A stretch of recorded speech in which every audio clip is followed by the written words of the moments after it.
우리 코스 강의를 시작합니다. 오늘은 셀젤 그리고 소화기관에 관련해서 말씀드리고자 합니다. 구독과 알림 설정 해주시고 좋아요는 꼭꼭 그때마다 눌러주세요. 우리 코스는 건강미인을 창조하는 기업입니다. 35년 됐습니다. 오랜 기간 동안 오로지 고객들의 미인 건강이 아닌 건강을 먼저 생각하고 얼굴이 이뻐지게 만드는 창조 기업이라는 것입니다. 잘 기억해 두시고 오늘은 이제 소화기관입니다. 이 그림을 보면서 제 귀로는 제 설명을 들으시고 이 모든 내용은 밴드에다가 올려놓겠습니다.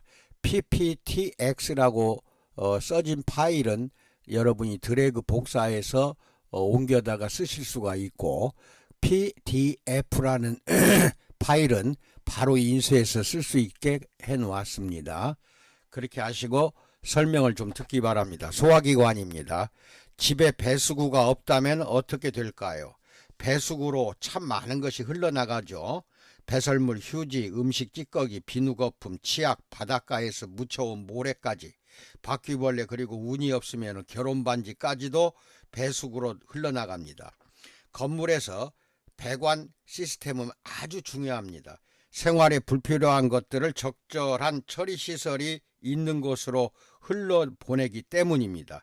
사실 배수구가 막히기 전까지는 그 중요성을 잘 모릅니다. 그러다 갑자기 막혀버리면 세상에 더 없는 고민거리가 되고 뚫어내려고 애를 먹습니다. 귀찮다고 막힌 채로 두었다가는 집안이 온통 오물 냄새로 엉망이 되어버리기 때문입니다. 바로 이 점이 항상 배관이 잘 뚫려 있어야 하는 이유가 되죠. 겨울이 다가오면 수도 배관이 얼어서 막히지 않도록 미리 방안 처리를 해야 합니다. 하수 배관 역시 막히지 않도록 사전에 조심해서 사용하는 것이 좋습니다. 우리 몸속에서 배관 역할을 하는 것이 바로 소화관입니다. 음식물을 삼키면 소화관을 따라 내려갑니다. 하지만 소화관이 언제나 당신이 원하는 대로 움직여주는 것은 아닙니다. 때로는 막히고 가득 차고 새거나 멈추거나 가스를 폭발시키기도 하는 등 여러 가지 문제를 일으킵니다. 소화관의 핵심 기능은 소화와 배설 두 가지입니다. 소화와 배설. 소화관은 단순한 파이프 배관이 아닙니다. 심장과 같이 살아있는 기관으로서 능동적으로 흡수하고 영양소를 흡수하고 분비도 하고 신호 보내고 대사물질을 전달합니다. 그런데 사람들은 소화관이 살아있는 기관이라는 생각을 미처 잘 생각하지 못하고 있습니다. 어떤 면에서 소화기관은 우리 몸의 민주정부라고도 할 수 있어요. 소화기관이 있어서 원하는 것을 무엇이든 자유롭게 먹을 수도 있고 고기든 채소든 심지어 한꺼번에 한 상자나 되는 빵을 먹어도 거뜬히 소화해냅니다. 당신의 소화기관은 어떠한 것이든 소화할 수 있는 능력이 있어서 체구가 허락하는 범위 내에서 원하는 대로 먹어도 책임지고 관리해주는 곳이 소화관입니다. 단 그런 자유에는 책임이 따르게 마련이죠. 젊은 사람들은 우리 몸이 마치 기계와 같아서 먹고 싶은 대로 무엇이든 먹어도 되고 세포에서는 그것을 책임지고 에너지로 전환시킨다고 생각합니다. 하지만 반드시 그렇지만은 않습니다. 특히 나이가 들거나 운동을 적당히 하지 않는 경우에는 더욱더 그렇습니다. 어릴 적 어머니가 해주시던 요리마다 우리가 다르게 반응한 것처럼 우리 몸도 여러 가지 음식에 서로 다르게 반응하기 때문입니다. 많은 사람이 소화 배설물에 대한 이야기는 농담이나 우스갯소리로만 합니다. 오늘 비 참 시원하게 내리더라. 너는 어땠니? 어제 야구 경기 정말 흥미진진했지? 이렇게 대화 주제가 될 만큼 특별한 이야기는 아닙니다. 그렇다고 소화 배설물에 대한 이야기는 모두 지저분하다고 생각해서 의식적으로 피할 필요는 없습니다. 이렇게 간단하게 소개를 먼저 이야기를 했습니다. 그리고 해부학적으로 소화기관 하면은 입부터 시작이 됩니다. 그래서 여러분들이 그림의 입 주위를 먼저 설명을 하겠습니다. 여기 보시면은 턱 관절이 있네요. 턱뼈죠. 턱 관절. 그리고 이 턱 관절이 아래턱과 위턱이 이렇게 빠지는 경우가 있어요. 이걸 탈구라고 그래요. 그래서 이거 이제 맞춰야 되겠죠. 탈구가 잘 생깁니다. 그 다음에 음식물이 섭취하는 방향입니다. 이게 입속에서 섭취하는 방향. 윗니빨, 아랫니빨 이렇게 돼 있죠. 그 다음에 이게 근육이 있는데 씹어주는 근육, 저작근이라고 합니다. 잘근잘근 잘 씹어주게. 그 다음에 이제 코가 있는데 이 코 부위는 이게 자세히 그리지 않는 이유가 뼈 위주로 했기 때문에 코에 뼈가 없는 부분은 이게 점선으로 처리했습니다. 그 다음에 이빨은 윗니빨과 아랫니빨이 완전히 딱딱 맞아야 돼요. 맞는 것을 완벽한 치아라고 하는데 완벽한 치아가 안 되는 사람들이 굉장히 많습니다. 그것도 알고 계시고 턱의 역할에 대해서 먼저 말합니다. 우리 몸의 소화기계는 매우 효율적이어서 가능한 한 많은 열량을 흡수합니다. 이러한 과정은 입속에서부터 시작되는데 턱관절이 자연스럽게 반복적으로 탈구 빠지는 거죠. 되면서 탈구되면서 턱의 그 뼈가 위아래로 벗어나는 것입니다. 저작근 음식을 씹는 얼굴의 근육입니다. 저작근이 음식물보다 강하게 씹도록 도와줍니다. 이는 마치 퍼즐 조각처럼 딱 들어맞아서 작은 조각도 완벽하게 이빨이 부수어줍니다. 무의식적으로 이를 꽉 물거나 턱관절 운동에 무리가 오면 종종 턱관절 통증이나 두통까지 겪기도 합니다. 그럼 이제 병원에 가서 이렇게 턱을 맞춰야 되겠죠. 그 다음에 이제 스푼을 들고 있는 손을 보시고 먹기 위해서 우리는 태어났다 이렇게 되어 있는데 이게 전체가 보면은 먹고 이렇게 내려가는 위와 12장 경계를 이루는 유문의 개폐를 담당하는 게 근육인데 이걸 유문 관략근이라고 합니다. 그 다음에 위에 12장에 연결되어 있는 게 담낭. 담낭에서는 쓸개즙이 나옵니다. 쓸개즙이 나와서 12장을 거쳐서 이제 작은 창자로 연결되고 이게 위입니다. 이 전체가 위에 가서는 이제 입이죠. 입을 통해서 들어온 음식이 이 위에서 이제 소화가 됩니다. 그 다음에 위벽이 있죠. 위벽이 있고 이 여기는 이제 위 식도가 접합부. 얘가 이제 이 식도에서 위로 연결되는 입구입니다. 여기가 입구 접합부죠. 음식이 다 들어와서 여기서도 입에서 잘근잘근 한번 소화해 준 거를 위에서는 위산에 의해서 다시 한번 분해 역할, 즉 소화를 다시 한번 두 번째 소화를 하는 곳이 위입니다. 흡수는 12장을 거쳐서 소장까지 가야 흡수가 되는 거고 위에서는 다시 한번 소화를 해주는 거죠. 위산이 염산입니다. 염산에 의해서 그렇게 된다는 거. 우리 몸의 소화기관 설명합니다. 우리는 먹기 위해 태어났고 고맙게도 위는 거의 모든 것을 소화해냅니다. 그 염산이 아주 강한 강산성이기 때문에 전부 다 녹여낸다는 겁니다. 하지만 때로는 독성이 있는 음식을 먹을 가능성을 대비해서 재빨리 배출하기 위해 토하고 트림하는 능력도 갖추고 있어요. 토해버리거든요. 독성이 들어오면은. 그리고 식도와 위가 만나는 위식도 접합 부분은 음식물의 역류 다시 입으로 넘어오는 걸 막기 위해서 급한 각도로 꺾여 있어요. 잘 넘어오지 않도록. 하지만 만약 이 각도가 줄어들거나 접합부가 열려 있다면은 위식도 역류 질환에 의해서 가슴이 쓰리고 아프거나 소화불량이 생깁니다. 가끔 한 번씩 이렇게 나올 때가 있어요. 그게 열려 있으면 그래요. 접합부가. 우리 몸에는 담낭 즉 쓸개가 있는데 음식물이 위를 통과하자마자 12지장으로 분비할 수 있도록 담즙은 이제 지방을 소화하는 효소입니다. 담즙이 안 나오면은 지방은 소화가 안 돼 상태로 이제 작은 창자로 들어가는 거죠. 그 담즙이 담낭에서 분비를 하고 하는데 담낭 자체는 저장하는 역할만 합니다. 그럼 담즙은 어디서 만드냐? 간에서 만듭니다.